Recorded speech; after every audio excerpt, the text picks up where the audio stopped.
Operation হবে বলে ঘরের জিনিসপত্র সরিয়ে পুরো ঘর পরিষ্কার করা হয়েছিল।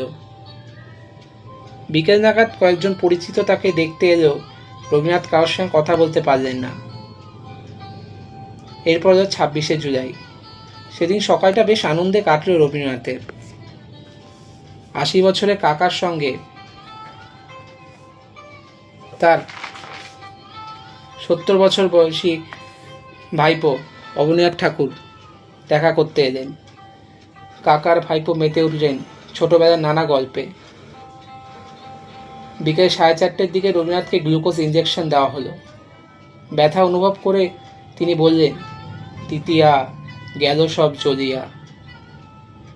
সন্ধ্যার দিকেই হঠাৎ ভীষণ কাঁপুনি গেল রবীন্দ্রনাথের।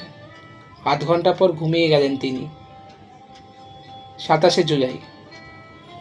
ব্যক্তিগত সচিব অনিল কুমার চন্দ্রের স্ত্রী ও একমাত্র স্নেহধন্যা রানী চন্দ্রকে দিয়ে সকালে শ্রুতিলেখনের মাধ্যমে প্রথম দিনের সূর্য কবিতাটি লেখালেন রবীন্দ্রনাথ। এরপর রানীচন্দ্রের হাত থেকে খাতা নিয়ে নিজেই সংশোধনও করলেন।